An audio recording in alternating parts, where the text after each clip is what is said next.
Selamat pagi, salam teman-teman di keluarga Salom. Puji Tuhan hari ini kita masih bisa berkumpul untuk kita boleh beribadah bersama dan kita akan merenungkan bagian dari kebenaran firman Tuhan yang kita percayai bahwa firman Tuhan itu menopang kita dari waktu ke waktu sampai dengan hari ini. Dan firman Tuhan yang kita dengar, yang kita imani hari ini juga menopang kita untuk hidup kita di masa-masa yang akan datang. Kita akan berdoa sebelum kita akan merenungkan bagian dari kebenaran firman Tuhan pada pagi hari ini. Mari kita berdoa. Tuhan, terima kasih pagi hari ini kami boleh datang kepadamu, kami boleh beribadah. Kami percaya bahwa Engkau hadir di tengah-tengah fellowship kami. Meskipun fellowship kami, fellowship yang online, tapi kami percaya bahwa ada anugerah Tuhan pada tiap-tiap kami. Dimanapun kami berada, kami terus merasakan jamahan, kuasa, dan juga anugerah yang Tuhan siapkan untuk kami terima. Terima kasih Tuhan. Dalam nama Tuhan Yesus kami berdoa, kami mengucap syukur, haleluya. Amin, amin. Saya terinspirasi beberapa hari yang lalu, ada orang lewat di depan gereja dan rupa-rupanya motornya itu bunyi. Tetapi motor itu tidak bisa berjalan. Saya kemudian keluar pagar dan saya mencoba untuk menolong. Nah, ternyata motor itu ada sedikit masalah. Mesin bunyi, tetapi ternyata tidak bisa membawa motor itu bisa berjalan. Ketika dilihat ternyata rantai di motor itu ternyata lepas. Jadi penggerak itu tidak terhubung. Nah, mau tidak mau untuk motor ini bisa berjalan, ya harus dibenahi rantainya, karena rantai itu yang menggerakkan, menghubungkan roda depan dan roda belakang, dan itu sebagai penggerak supaya motor itu bisa berjalan. Nah, saya kemudian terinspirasi dengan bagian firman Tuhan ini. Hidup kita ini sebuah perjalanan. Jadi kalau kita ini ingin terus berjalan, ada sesuatu yang memang harus menggerakkan kehidupan kita. Ada bagian-bagian yang memang kita tahu kita ini butuh penggeraknya. Dan saya diberkati dengan bagian dari sebuah kebenaran firman Tuhan yang itu sangat memberkati saya. Saya mau bagikan kepada kita semuanya, bagi saudara semuanya. Ada bagian yang menggerakkan kehidupan kita sehingga kita tetap bisa berjalan. Di Mazmur pasal yang ke-103 ayat 1 sampai ayat yang ke-5, saya mau bacakan untuk saudara semuanya. Mazmur 103 ayat 1 sampai ayat yang ke-5. Begini firman Tuhan. Pujilah Tuhan hai jiwaku, pujilah namanya yang kudus hai segenap batinku. Pujilah Tuhan hai jiwaku dan janganlah lupakan segala kebaikannya. Dia yang mengampuni segala kesalahanmu, yang menyembuhkan segala penyakitmu. Dia yang menebus hidupmu dari lubang kubur, yang memahkotai engkau dengan kasih setia dan rahmat. Dia yang memuaskan hasratmu dengan kebaikan sehingga masa mudamu menjadi baru seperti pada burung raja wali. Ini Mazmur dari Daud. Dia memahami kehidupan ini dengan banyak hal yang pernah dia alami. Tetapi kalau kemudian kita tahu dari seorang gembala dan kemudian menjadi seorang raja, bukan hanya raja tapi dia raja besar yang mengawali sejarah kebesaran dari kerajaan Israel. Dia tahu apa itu liku-liku kehidupan. Dia tahu bagaimana berjalan dalam kehidupan ini. Ada bagian-bagian yang memang harus terus menggerakkan kehidupan ini. Dia tahu bagaimana hidup di dalam pengembaraan, di dalam pelarian ketika terus dikejar-kejar oleh Saul untuk dibunuh. Dia tahu bagaimana kehidupan menjadi seorang gembala. Bagaimana ia tahu kemudian anaknya sendiri akan mencabut nyawanya. Jadi kalau dia berpikir dengan kehidupannya, dengan pikirannya, mungkin dia bisa menyerah. Tapi kita tahu bahwa Mazmur 103 ayat 1 sampai ayat yang kelima ini kita bisa lihat bagaimana ada bagian yang menggerakkan kehidupan dan dia memenangkan semua perjalanan hidupnya. Hari ini itu bagian yang menjadi contoh bagi hidup kita semuanya. Dan di dalam Mazmur pasal 103 ayat 1 sampai ayat yang kelima yang kita baca, kita renungkan tadi, kita diberi oleh Daud ini dua penggerak kehidupan. untuk bisa terus menyusuri kehidupan dari waktu ke waktu, dari masa ke masa, melewati banyak musim, sampai kemudian finish. Seperti yang Tuhan janjikan, finish pada tempat yang Allah janjikan untuk kita terima. Hal yang pertama yang menjadi penggerak hidup kita, apa itu? Ayat yang pertama, pujilah Tuhan hai jiwaku, pujilah namanya yang kudus hai segenap batinku, pujilah Tuhan hai jiwaku dan janganlah lupakan segala kebaikannya. Nah, ada seruan kepada apa? Kepada jiwanya. Ia berkata bahwa pujilah Tuhan hai jiwaku. Katakan di sana adalah puji, memuji. Jadi orang bisa mengagumi kalau ada sesuatu yang bisa dilihat tentang apa pengalaman-pengalaman hidupnya dan merasakan bahwa orang ini layak dipuji. Aku sudah merasakan sesuatu dan itu yang dialami oleh Daud. Dia punya sebuah iman ada di dalam hatinya dan itu bagian yang dia serukan. Dia berseru kepada jiwanya, hai jiwaku, pujilah Tuhan, kagumilah Dia. Karena ada banyak hal dalam kehidupannya yang sudah ia lalui dan itu bersama dengan Tuhan.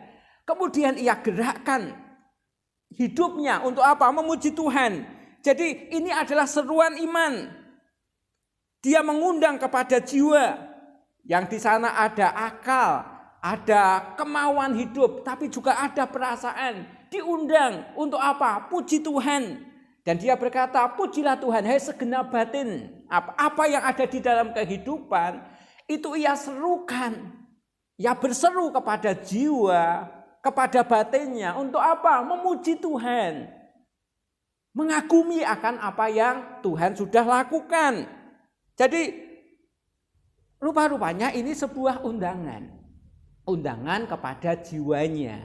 Undangan kepada segenap hidupnya. Itu yang menjadi motif dari seruan ini. Jadi seruan ini mengandung sebuah undangan. Untuk apa? Menyemangati jiwa, menyemangati kehidupan. Puji Dia. Kemudian jangan lupakan kebaikannya. Dia berseru kepada jiwanya untuk memuji Tuhan, tapi juga ingat ada banyak kebaikan Tuhan.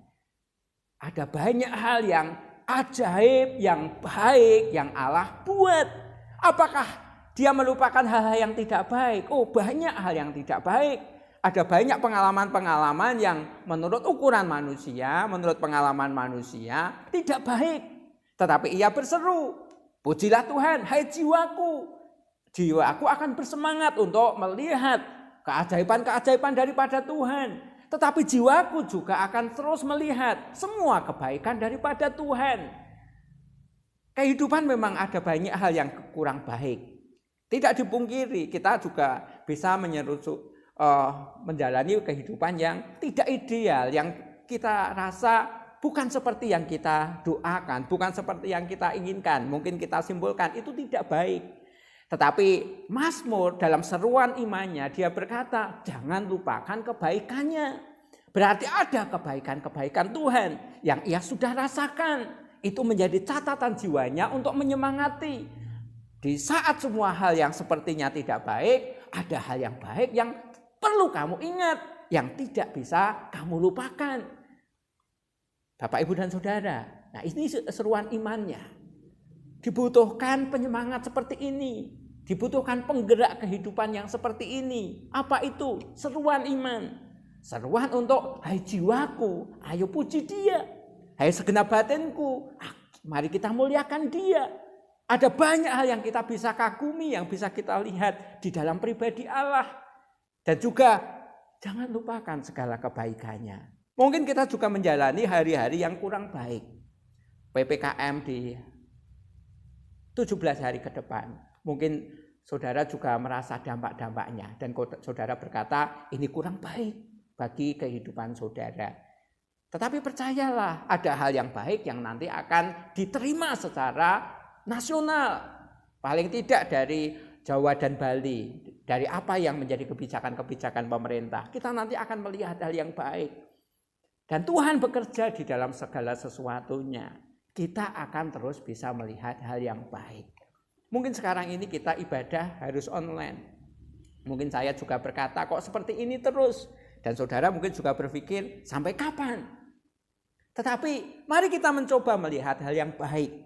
Ternyata dari kita ibadah online, ternyata kita bisa mengupgrade HP kita untuk kita bisa mengikuti ibadah online. Nah, ada banyak hal yang baik. Mungkin di sela-sela banyak kehidupan yang kita anggap itu tidak baik. Saudara mungkin kehilangan potensi dari keuntungan dari usaha saudara.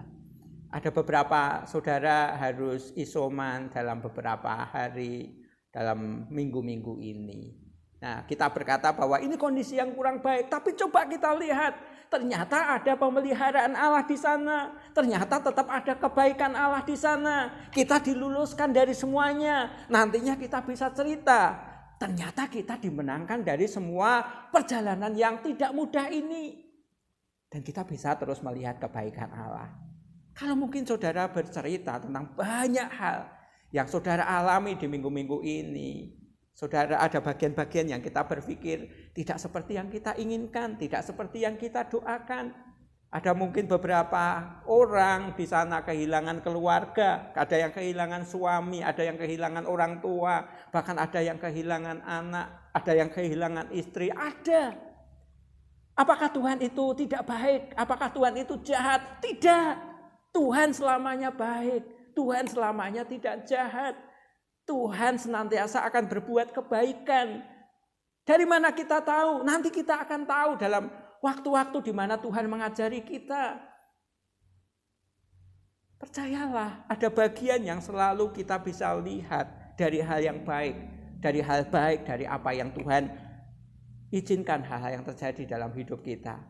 Yuk kita lihat, Tuhan itu baik. Tuhan itu baik. Jangan pernah lupakan kebaikan Tuhan. Ternyata sampai sekarang kita ditolong Tuhan. Sampai sekarang kita bisa menikmati karya Tuhan, menikmati kebaikan Tuhan. Kita hidup cukup, kita sehat. Saudara juga dipulihkan. Lihat itu kebaikan Tuhan yang mendasari untuk kita nanti akan terus lihat. Langkah-langkah ke depan kita akan melihat bahwa oh Tuhan sudah tolong saya. Tuhan baik. Saudara sakit dan saudara disembuhkan. Banyak orang yang ternyata tidak sembuh. Dan saudara sembuh, kita sembuh. Dan itu kebaikan Tuhan. Banyak orang yang mungkin susah. Tapi kita semuanya ternyata terpelihara. Itu kebaikan Tuhan. Banyak hal yang lain. Yang detailnya kita pasti akan terus melihat. Jangan lupakan kebaikan Tuhan. Penggerak yang pertama adalah ada seruan iman di dalam jiwa kita. Untuk apa? Ayo puji Tuhan. Ayo jangan lupakan kebaikan Tuhan. Terus ingat. Jangan mengingat penderitaan saja. Jangan mengingat semua kesusahan-kesusahan yang kita alami. Lihat Tuhan itu baik. Bahwasanya kasih setianya untuk selama-lamanya. Ini yang pertama. Penggerak yang kedua. Di ayat yang ketiga. Ada bagian-bagian yang menjadi sebuah wawasan dari imannya. Di ayat yang ketiga, Dia yang mengampuni segala kesalahanmu, yang menyembuhkan segala penyakitmu, yang menebus hidupmu dari lubang kubur, yang memahkotai engkau dengan kasih setia dan rahmat, yang memuaskan hasratmu dengan kebaikan sehingga masa mudamu menjadi baru seperti pada burung raja wali. Hal yang kedua yang menjadi penggerak adalah ada wawasan iman. Wawasan iman yang seperti apa? Di mana Tuhan melakukan hal-hal yang dasar dan itu menjadi bagian penting, esensial di dalam hidup kita. Apa itu? Dia yang mengampuni segala kesalahanmu. Percayalah ini masalah besar. Pandemi, mungkin syaratnya usaha, UMKM dan lain sebagainya, itu bukan masalah besar sebenarnya. Masalah terbesar bagi manusia adalah masalah dosa. Orang kita semuanya tidak bisa menyelesaikan masalah dosa kita. Orang mau berbuat kebaikan sebesar apapun di dalam kitab Yesaya pasal 64 ayat 6, kita sekalian ini adalah orang-orang yang sudah berdosa. Segala kebaikan kita itu hanya seperti kain kotor. Tidak bisa menyelamatkan, tidak bisa menghapus dosa. Jadi itu masalah besar.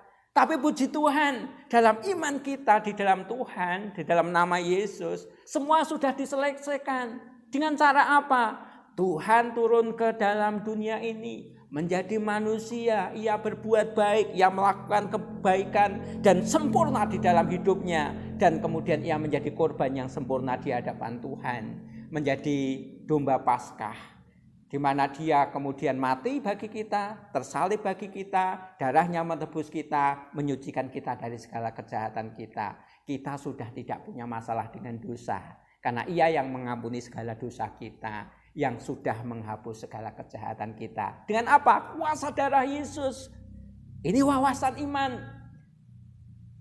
Yang kedua, dia yang menyembuhkan segala penyakitmu. Nah, ketika berbicara tentang sakit penyakit, berbicara tentang dua hal.